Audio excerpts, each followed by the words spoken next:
school, though she won't allow us to publish what year she graduated. When it was time to start her own family and instill core values in her children, living in St. Albert was an obvious and non-negotiable choice. It takes a village to raise a child, and she strongly believes St. Albert offers the best values she wants in her own children. It is her goal as mayor of St. Albert to contribute to a community where her children will choose to raise their children. The strong values of community and diverse respect that drew her parents to raise her here remain the values she hopes St. Albert will continue to instill in future generations. Please join me in welcoming Mayor Cathy Heron. Thank you, Curtis. I don't actually have a large preamble to give everyone today because the State of the City was pre-recorded and it is about 40 minutes. So I think I'll let the video start rolling quickly and take questions after, but I just want to thank my entire staff who helped record the video. And as you'll see, I have an appearance from each and every one of my counselors. So thank you to them for taking the time to help out with the State of the City. So I'll let you start rolling film.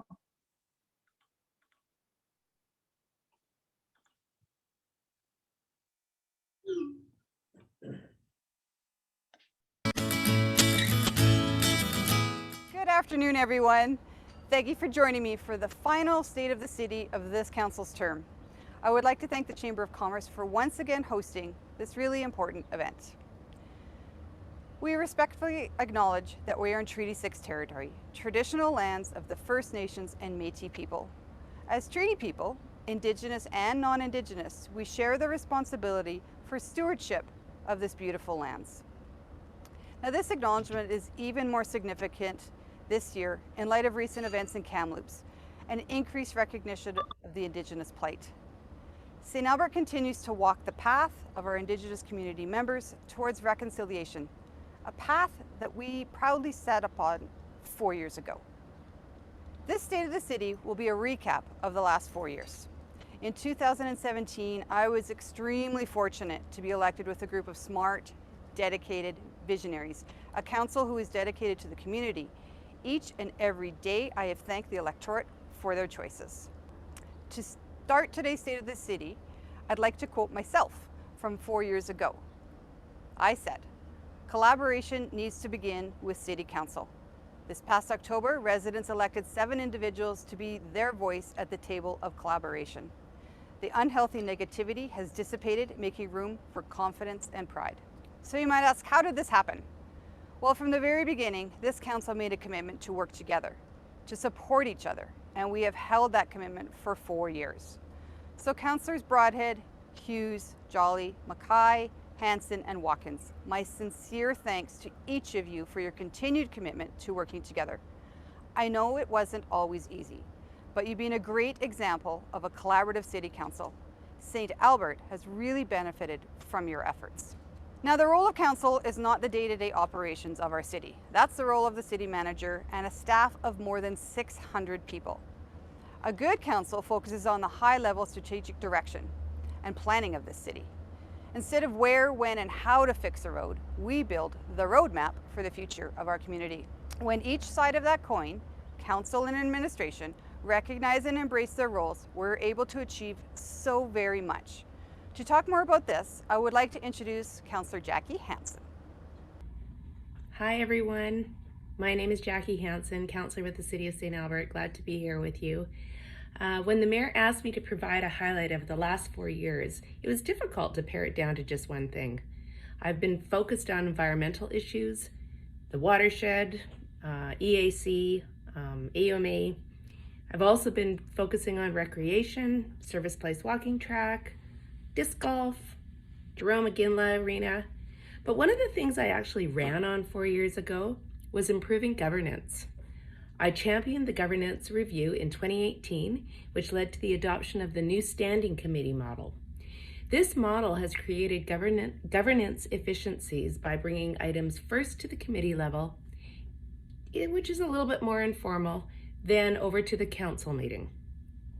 The advantage is we're able to do a deep dive into issues, take the time necessary on the difficult issues, which there are many, and truly focus on the topics that relate to our strategic priorities. The result, our council is better informed. The setting allows for a more thorough, thoughtful discussion and question and answer period. and I actually believe we're able to listen a little bit better. It's more welcoming to residents to speak to us sometimes in an informal setting than really going to the council chamber. So those are all pluses. And yes, there have been bumps in the road along the way, but overall the tone has been very good, and the councilor's approach really has been collaborative for the most part. And speaking of collaborative, I just have to say that I'm very proud of the level of collaboration this council has achieved. It's not easy, but gone are the days of having a divided council where we can anticipate the outcome. We never know from one council meeting to the next what the vote's going to do, which way it's going to go. It has really improved the democratic process. It requires that members respect differences of opinion. We have to attack issues and not each other, and we can focus more easily on our strategic priorities, which I think we've been pretty successful at. So improved governance for me, good governance, means getting things done, staying focused, respecting each other, and being collaborative. And I think we have been able to achieve that this last 4 years. Thanks, and see you soon. Bye. In this age of social media and instant access to elected officials, it's easy for us to get wrapped up in the moment and lose the important focus on the future. I am proud that Council has stayed the course while ensuring that we continue to make this community fiscally responsible and sustainable over the long term, yet still respond to emergent challenges and opportunities. The Citadel fire is a good example of how planning really can have a huge impact on immediate concerns. Our heroic firefighters came to the fire with a plan, developed years in advance, on how to fight a fire in that specific building. Behind the scenes, the city was ready to support the firefighting. Did you know that water pressure was ready to be diverted from across the capital region? This was so that our firefighters had what they needed. Emergency support services had a plan in place ready for events such as this. So when the fire happened, our seniors were cared for, housed, and supported throughout the entire process. The response was that of a well-oiled machine, all because of good planning. Traditionally, councils would meet annually to develop a strategic plan. While a full year may seem like a long time to plan for in the life of a city, it's mere moments. So this council took the bold move to develop a full-term strategic plan to ensure that we remained on task and focused for the long-term success of St. Albert, her businesses, and her residents. The strategic plan covers 6 strategic areas: growth policy framework, an economic development strategy, building a transportation network, infrastructure investment, housing, and environmental stewardship. But this year, we actually added a 7th priority that we could never have predicted in 2017, and that was COVID recovery. So our first strategic goal was called growth policy framework. Growth is the lifeblood of any city. Without growth, we stagnate and falter. But growth for the sake of growth is damaging and aimless. Growth needs to be strategic and guided. It needs to be well planned so that we are not overburdening our infrastructure. Well-planned growth needs to allow for new neighborhoods, services, business opportunities, and the infrastructure to support them all. In fact, lots of the infrastructure work this term has had us playing catch up to address unplanned and unexpected growth. Something that I am particularly proud of is the municipal development plan. It has been rewritten for a more modern citywide plan to allow for growth and change. It plans roads, services, and neighborhoods to handle a future city of up to 100,000 residents. Titled Flourish, the plan provides the City of St. Albert with the ability to not only grow, but to thrive and achieve the successful lifestyle that our residents and our businesses deserve. Flourish addresses preferred directions of growth and appropriate infrastructure investment. We needed to develop progressive policies to accommodate for what our current residents expect, while acknowledging that future generations may embrace new or different values. A city obviously needs new land to develop and grow. At the very beginning of this council term, we began negotiations with Sturgeon County on the annexation of future development land. Again, collaboration and mutual respect was the key priority of these negotiations. I am happy to report these discussions are concluded and the final proposal has been delivered to the province for approval. I am really hoping to receive an announcement of the acceptance by the end of this year. Once more, I really need to publicly thank Mayor Alana Nachu and her whole council for their understanding of the regional growth needs and their trust in us that this land will continue to be governed in a responsible manner. This was a massive annexation that will provide St. Albert with a chance to plan several generations of development for our community. We have a chance to not only look that far ahead into our city's future, but to actually plan and allocate land to industrial, commercial, and residential development. The effects of this planning won't be seen for many years to come, but future generations will benefit from a beautifully planned and thought out city. The job of managing and planning this land will fall on the shoulders of the next council.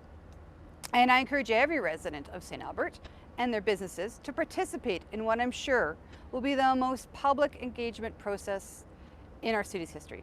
This is your chance to plan the future of St. Albert. Let's not squander it. So within our existing borders, another significant land achievement occurred for residents of Kingswood. After years without a park, we finally managed to secure the wide open space on Kingswood Drive to develop a really beautiful park. To speak to this, I have asked the champion of this initiative, Councillor Ray Watkins, to share a few words. Thank you, Mayor Heron. One of the accomplishments that I am proud of is the securing of a park site in the Regency Kingswood neighborhoods. For over 3 decades, the landowner has resisted dedication of a park site in the area. But in 2020, we were able to come to an agreement with the landowner to obtain title to a 2.3 hectare park in the middle of the neighborhood. Planning for the site is complete and construction of the park will begin this year. After over 3 decades, the residents of Regency Kingswood will finally get their park. I look forward to returning to normal life with restaurants and recreation facilities reopening, in-person meetings, handshakes and hugs, and enjoying our beautiful recreational amenities. Strategic goal number 2 was all about transportation and transit. We can all agree that traffic and transit were probably the biggest topics of conversation during the 2017 election.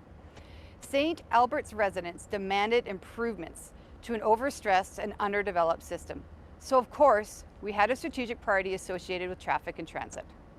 Our traffic woes were very similar to other cities in the region and were due to growth experienced in the early part of the millennium. Quite frankly, our road network wasn't proactively set up to receive such a sudden increase in demand. So now we have roads that are too busy and it's difficult to play catch up while continuing to support new development and respecting the need to keep taxes and expenses in check. Our roads are not independent from each other. They're part of a symbiotic system, and there are many improvements that would help with flow through our city. But which to do first and which will be most effective? So we completed a roadway network evaluation early in this term that identified the prioritization of these needed improvements and allowed for an evidence-based approach moving forward. Through this evidence-based approach, we were able to identify that the twinning of Ray Gibbon Drive didn't have to be done all at once. In the past, we viewed the twinning of this road as one big project, but we were able to divide the work into 4 bite-sized pieces, which appealed to the provincial government and allowed us to get the co-funding to finally twin this crucial corridor. Phase 1, from Edmonton's border to Leclerc Way, was the worst bottleneck of traffic. In fact, it accounted for most of the frustration on that road. Now that it's complete, traffic flows so much more smoothly. Phase 2 will twin the road across the Sturgeon River to McKenney Ave, with construction starting in the spring of 2022. Phase 1 was catch-up, 2 will be providing for current traffic needs of the city, and phases 3 and 4, which will be completed in the next few years, will be symbolic of a new proactive approach to our road system development. Throughout the entire project, we are incorporating the expansion of walking and cycling trails to bring more of the beautiful parts of St. Albert to even more of our residents. Twinning and improving Ray Gibbon Drive will enable economic growth along the corridor, improve safety, and reduce congestion throughout this whole city. Getting this project started is easily one of the biggest successes of this council's term. I want to move to St. Albert Trail now. St. Albert Trail is the most important commercial corridor of our city. Historically, St. Albert Trail was a rural highway It has since experienced substantial improvements and urbanizations which better accommodates urban transportation needs, including transit and sidewalks. St. Albert Trail from Giroux Road to the North City limit has experienced the most significant pressure in recent years.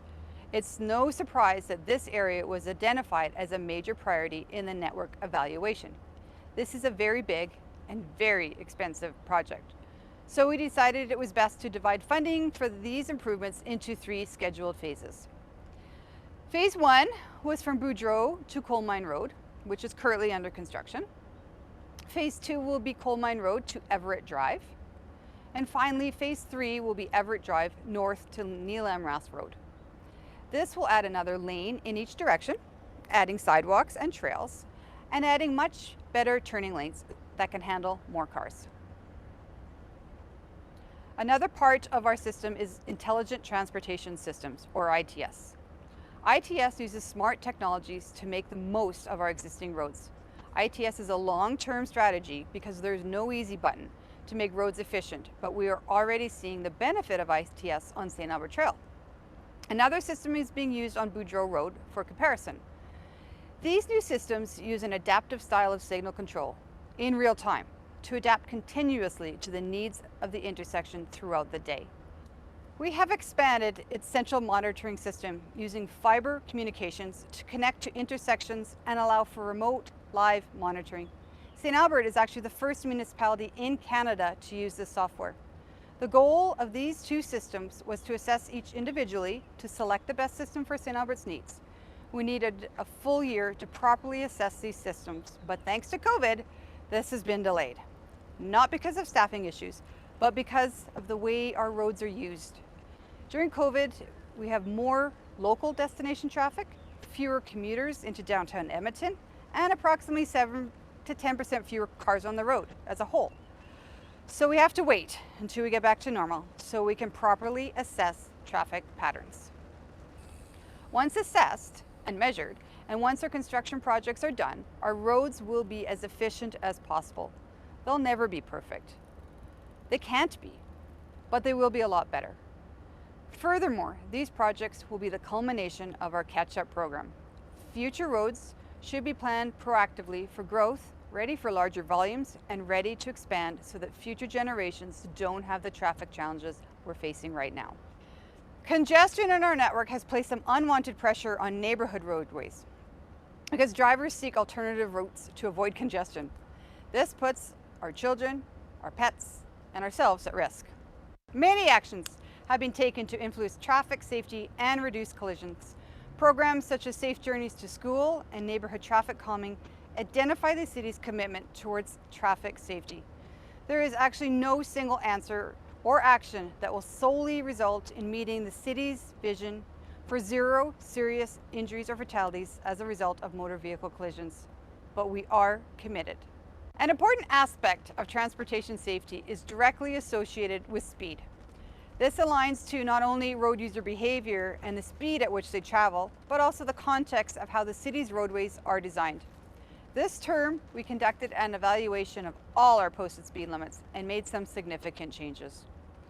On February 16th, 2021, City Council approved portions of the proposed amendment to the traffic bylaw, inclusive of reducing the speed limit from 50 kilometers an hour to 40 kilometers an hour in all neighborhood roads. Some Artura roads had their speed limits increased, and we made changes to the school and playground zones. Another significant milestone this term was the approval of Complete Streets. Complete Streets is a design approach that balances the needs of all roadway users, whether you drive, bike, walk, or take the bus.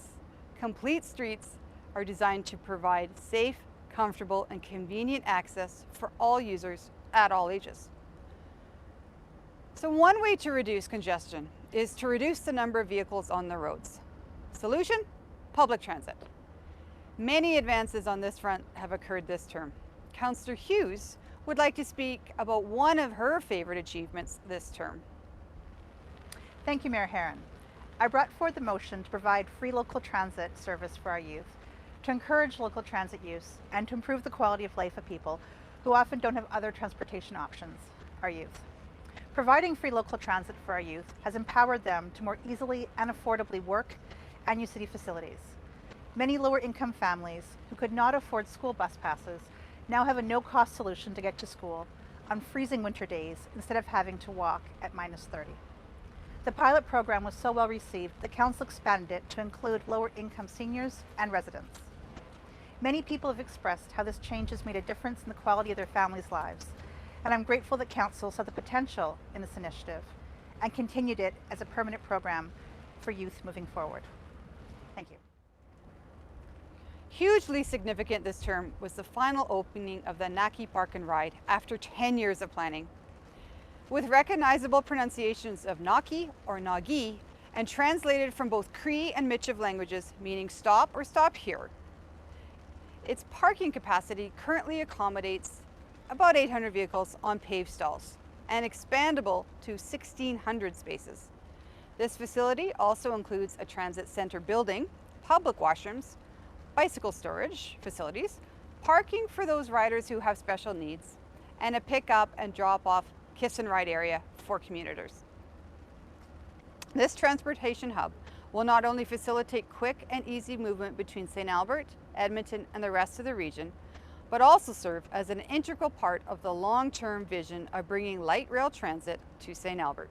So, of course, we are all aware of probably the most significant advancement in transit and regional collaboration this term, the birth of the Edmonton Regional Transit Commission. Thank you, Madam Mayor. It is my privilege to speak ever so briefly on what I consider to be a significant achievement, not only for St. Albert, but also for the Edmonton metropolitan region. This achievement is the formation of the Edmonton Metropolitan Transit Services Commission, or the EMTSC. To put my claim into context, in May of 2016, the Metro Mayors Alliance Advisory Panel released their report, Be Ready or Be Left Behind. From that report, let me quote the following. Our panel identified many recognized drivers of competitiveness in city regions, but 3 stood out as cornerstones for the Edmonton Metro region. 1, economic development, 2, public transit, and 3, land use and infrastructure development. This January, the move towards regionalized public transit services took a step into reality when Minister Rick McIver signed into existence the Edmonton Metropolitan Transit Services Commission. Since that day, the work to stand up the commission has proceeded unabated. The vision of regionalized transit services is to create a seamless service network that is cost-effective and efficiently provides services throughout the region that promotes investment, job creation, and labor mobility, all to meet the demands of our various communities. Through a new vision for public transit services, not only will the systemic barriers that hamper intermunicipal travel be eliminated, but the very real benefit of reduced traffic congestion and reduced greenhouse gas emissions will be realized as well. I am absolutely stoked that St. Albert played a formative role in the creation of the Edmonton Metropolitan Transit Services Commission. But more than that, I'm encouraged that the barriers to working collaboratively together towards a common goal as a collection of diverse municipalities are starting to be dismantled. This region can take on the world and win if the municipalities in the region work together. The EMTSC is an example that it can be done. Our third strategic goal was infrastructure investment, essentially our response to the plebiscite questions. Council took a hard look at our infrastructure and acknowledged it's time for investment. I do believe we've done a good job in maintaining our current infrastructure, yet we need to have a hard look at our current growth plan and make some strategic investments. Because refusing to build anything is no way to grow our community or plan for our grandchildren's future. Now, during 2017, there was a quiet debate about a new library, aquatic space, and more ICE services. Shortly after this council was sworn in, we decided to cancel all plans for the large branch library and set off to find alternative solutions for all 3 recreational needs. I quickly learned that planning these big facilities is no easy task. It takes years. We did make some significant headway. We have identified a significant amount of land in the northwest within the Heron neighborhood. The next significant step towards our future multi-use facility depends on all of you. Community engagement will determine what, where, and when we will build. This is a once-in-a-lifetime opportunity for St. Albert residents. Yes, we need aquatics. That was the #1 recreational need on the plebiscite. But we have also heard for many years a desire for a bike skills park. We need more ice, maybe more pickleball, maybe more off-leash dog parks. And how about a climbing wall? Let's identify and plan as a future community. And in this term, we also were able to finally get started on rebuilding Firehall #1 when the village transit station moved. This was long overdue. Recent events have proven that. We are also getting a head start on Firehall #4. So our strategic goal #4 was housing. Residential development saw growth in value last year, but not just in the traditional single-family homes, but also in our growing multifamily market. This reflects a change in housing demand in St. Albert, where we're supporting new housing types to meet this emerging trend. The city's economic development department and the planning department was instrumental in facilitating this change. This type of housing is especially important if we are to retain and attract young adults who are typically struggling to find appropriate housing in our city. I think we all want a city where a young person has affordable and diverse housing options when it is time for them to find a home of their own. We've also put out an expression of interest for a piece of city-owned land in the downtown core. This land is open to any builder who commits to building affordable housing. We had a lot of interest and we're really hopeful to announce a partner soon. And finally, right after the election, I struck up an ad hoc committee to tackle the homelessness issue here in St. Albert. Yes, it does exist here. We came up with a final report that recommends building a youth transitional house. The next council will need to tackle how to build and operate this much needed project. Moving on to strategic goal #5, economic development. During our first strategic planning session, the economic security of St. Albert permeated nearly every conversation, discussion, and goal. It is easy for politicians to say we are open for business. It has become as common of a promise as lower taxes and finding efficiencies. During an election, we hear it all the time. But we know that for St. Albert to be open for business, our bylaws and policies need to reflect that mindset. Rules, regulations, and bylaws should be in place to protect and serve our community, yet should be flexible enough to prevent them from becoming unreasonable barriers for businesses to flourish. Our businesses and our community is not a combative relationship. It's supposed to be symbiotic. So Council is very proud of the work done by Mr. Scoble and his team on our green tape strategy. And we were recently highlighted as a provincial example of excellence by the Deputy Minister of Municipal Affairs. Now, St. Albert has shown growth year over year over year. This is a unique feat in Alberta and proves that St. Albert is a smart investment, and these projects happen because investors have confidence in our economy. Construction permit values in 2020 exceeded $200 million. This exceeded 2019 by over 40%. As a matter of fact, 2020 saw the highest totals locally since 2017. Industrial permit values climbed to their highest levels since 2016. The 44 million in industrial permit values accounted for 22% of all permits in 2020. St. Albert led the Edmonton metro region in industrial area square footage under construction in the last half of 2020. Once complete, St. Albert will have a larger industrial inventory than Sherwood Park, not including Strathcona, of course. This term, I've been able to participate in so many ribbon cuttings. I just love welcoming new businesses, large or small, to St. Albert. Here is a small example.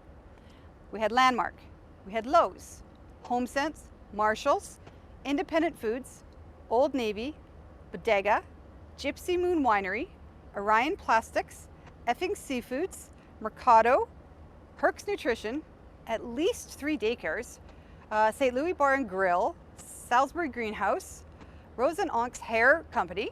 St. Albert Centre opened some exciting new spaces. There were several new restaurants opening here in St. Albert, and let's not forget that St. Albert welcomed our 3rd hotel. And then of course, Uline, huge investment and as a direct result of Ray Gibbon Drive. These ribbon cuttings really are one of my favorite parts of the job. Servicing the west side of Ray Gibbon Drive was a huge priority for this council. It will open up long overdue development in Lakeview Business District. We have also completed the preliminary work for an area structure plan in this area. Honestly, at one point this seemed financially unfeasible, yet with the help of the provincial stimulus dollars and a motion by Councillor Broadhead, we've accelerated these timelines. So coming out of the Be Ready or Be Left Behind report, commissioned last term, we have made significant regional progress on the 3 recommendations. The first recommendation was to establish a regional economic attraction agency, and I was really pleased in January of 2018 to attend the launch of Edmonton Global. The second was to establish regional transit, which Wes has so eloquently spoken to. And of course, the third was to establish a methodology for the region to share in the investment in the region, as well as the benefit that comes from that investment. Through the Edmonton Metro Region Board, we now have a framework for shared investment for shared benefit. But what I feel is much more significant advancement in this area was the signing of the Collaborative Economic Development. To speak to this, I have invited Councillor Ken Mackay to the stage. Thank you, Madam Mayor. As residents, we know how fantastic our community is, but we also have the advantage of living within a dynamic Edmonton metropolitan region and capitalizing on the many opportunities that living in the region offers our residents. St. Albert is actively involved in leading regional issues, whether championing regional transit, looking for collaborative economic development, or shared investment for shared benefit opportunities, or even identifying opportunities where we can share resources, expertise, and capacity to deliver essential services such as regional planning or other important regional services such as wastewater, stormwater, solid waste, and emergency services. Recently, 13 regional mayors signed a memorandum of understanding committing to work in partnership on developing new ways to work together to attract investment into the Edmonton metropolitan region. This model is the Collaborative Economic Development, or CED initiative, which is intended to advance economic opportunities through new non-residential growth and jobs for participating municipalities across municipal boundaries in the Edmonton metropolitan region. The key piece of this initiative is the removal of competition within the region and a focus on global competition, as well as a commitment to share the revenue that arises from new investment, no matter where it lands in the region. We have a lot to offer the globe: affordable land, low utilities, great healthcare and education, plus long-term political and economic stability. Our 6th goal was environmental stewardship. The definition in our plan is seek innovative practices to protect waterways and green spaces and reduce our environmental footprint to ensure the vitality of our natural resources for future generations. The city can easily stand tall on our environmental record. We are, after all, the botanical art city.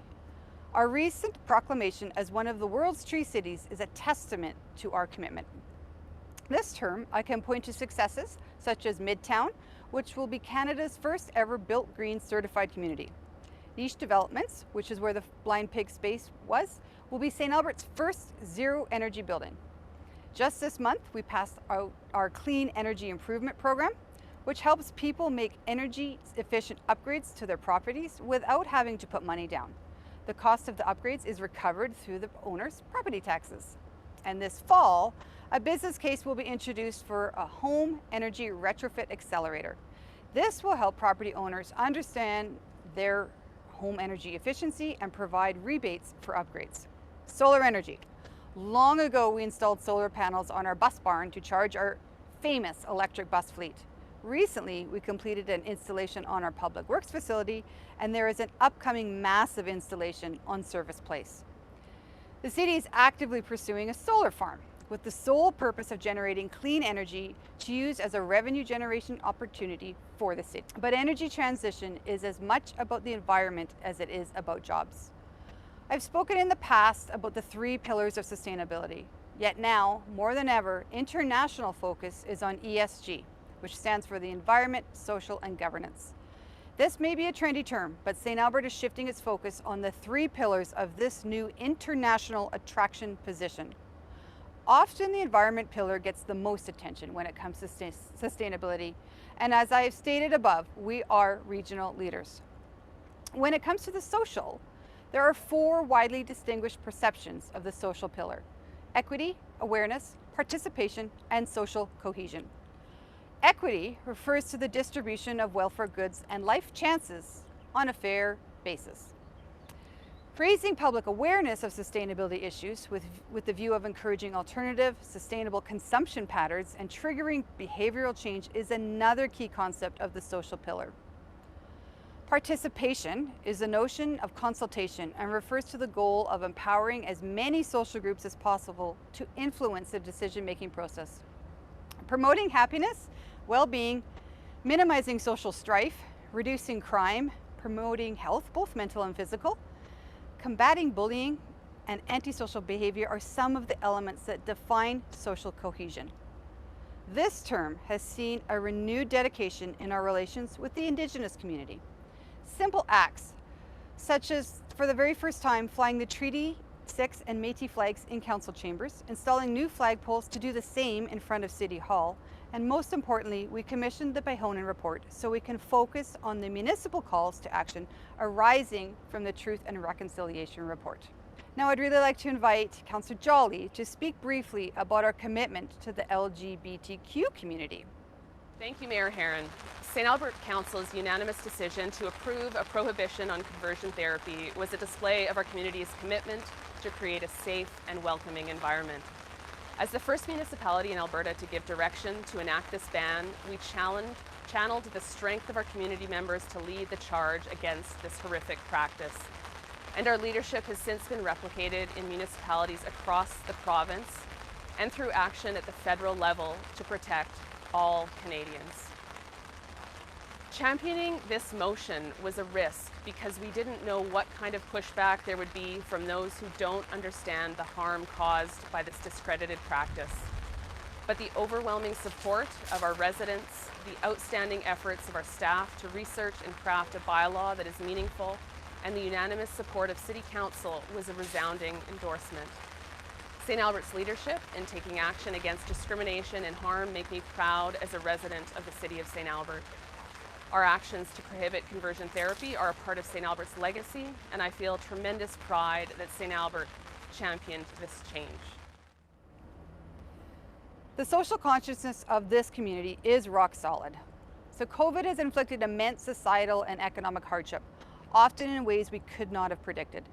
During this challenging year, we've been forced to find creative solutions to respond to these unprecedented times. The pandemic has exposed weaknesses in social and economic infrastructure and tested our resiliency as disruption emerged quickly and unexpectedly.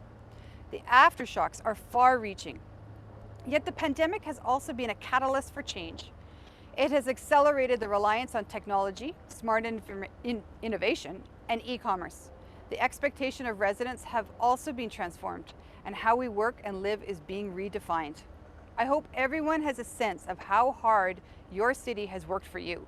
There have been many long hours, especially on weekends, responding to the ever-changing provincial orders, as well as coping with unexpected expenses and a devastating loss in revenues, especially from transit and recreation. We as a city are grateful for the financial support from both the federal and provincial government.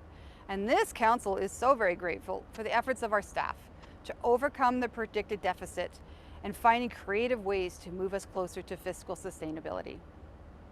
In 2020, Council invited a cross-section of business and community leaders to serve on our COVID-19 Recovery Task Force.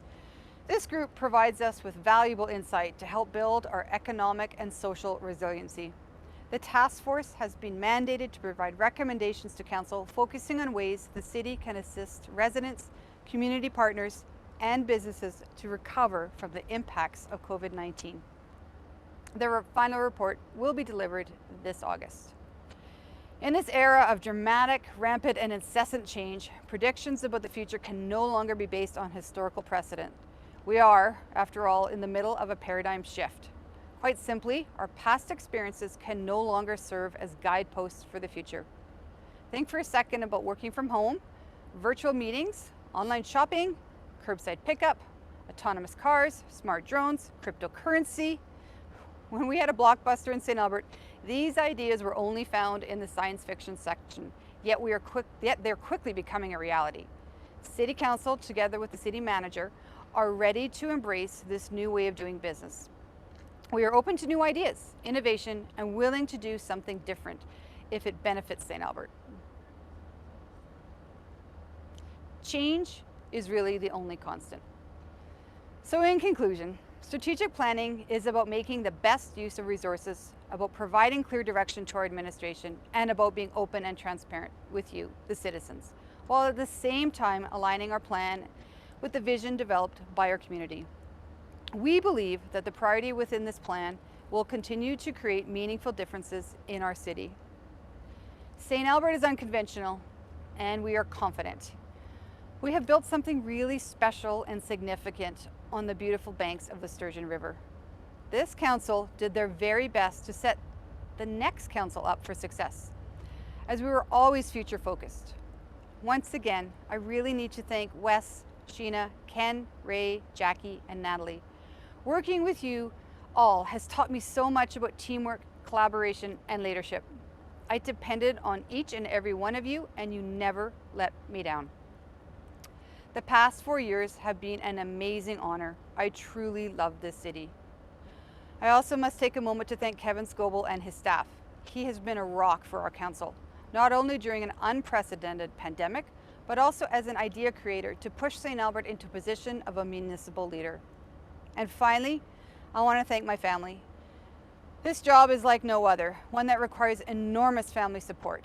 A special thanks to my partner, John. Without you, I could not have focused so much of my energy on this city that we both love, while holding our combined families tight. So thank you everyone for watching, and now I can take some questions.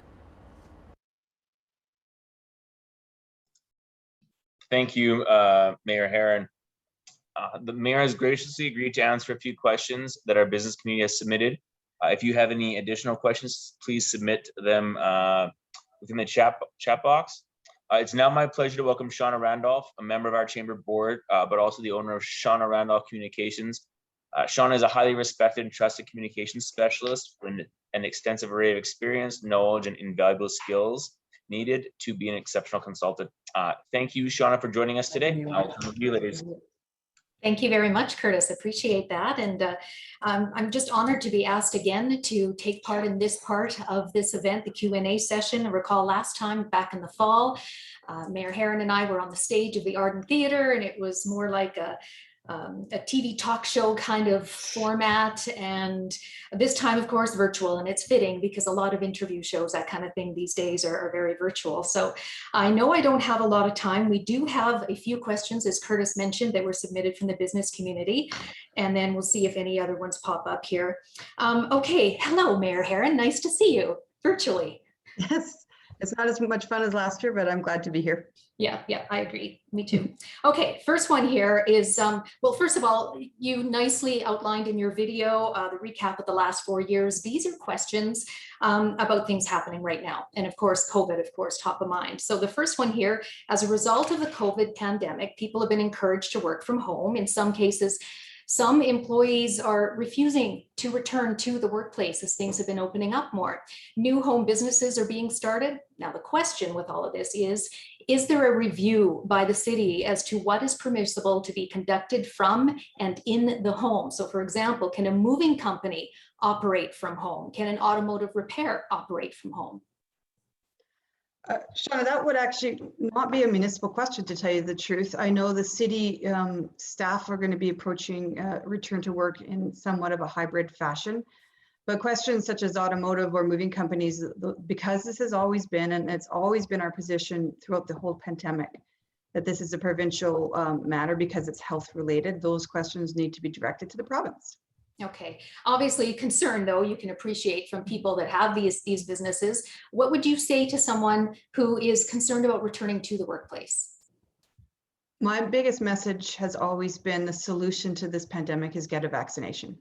So that will be my continual urging and message to all residents is that once you have your second shot, we really should be quite safe. And for those of us who can't, not me, I can, but those who cannot get a shot, they need to be protected by our entire community. This is not an individual kind of a question. This is a joint effort between an entire caring community. So vaccinations to me are the solution. That's what we keep hearing from the province and the lottery and all. You can win money and prizes. Okay, still with the COVID pandemic on June 8th, you recall, of course, council passed an amendment that will automatically repeal the City of St. Albert face covering bylaw when stage 3 of Alberta's Open for Summer plan begins, as the province removes its mandatory masking measures.